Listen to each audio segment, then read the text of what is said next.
Selamat pagi, salam.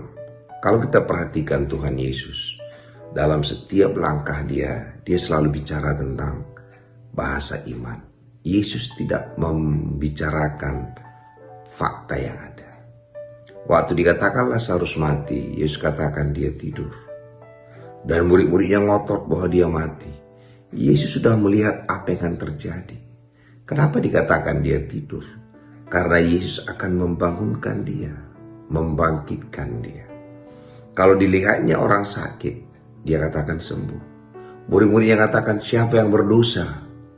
Dan dia katakan apa? Supaya nama Tuhan dipermuliakan. Jadi kalau kita belajar dari kehidupan Kristus, dalam segala hal, dia selalu bicara yang positif. Bicara tentang iman.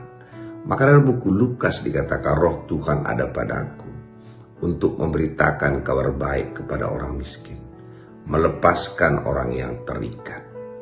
Jadi karena Kristus ada dalam diri kita, buahnya adalah dalam segala hal kita selalu bicara bahasa iman. Bahasa iman tidak bahasa fakta. Bahasa iman adalah bahasa kabar baik. Karena dikatakan Injil adalah kabar baik. Waktu kita sampaikan kabar baik itu, maka itu menjadi kenyataan.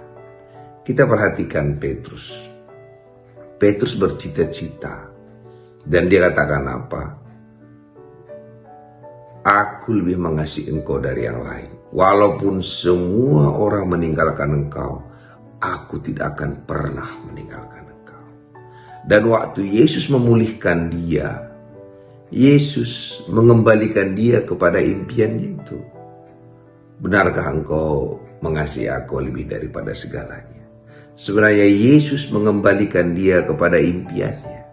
Dan kalau kita perhatikan, Petrus sampai kepada impiannya itu. Sehingga Petrus waktu dia mati dikatakan, jangan salibkan saya seperti Yesus, salibkan saya terbalik. Jadi sebenarnya walaupun Petrus gagal, Yesus tetap positif tentang dia.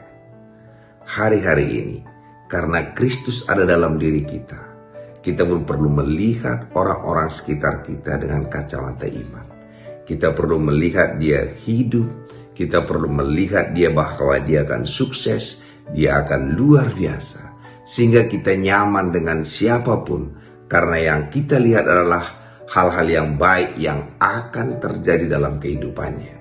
Tidak fakta, tapi kita memperkatakan apa yang mau kita lihat terjadi yang baik dari orang-orang yang ada sekitar kita dan juga dalam kehidupan kita sendiri.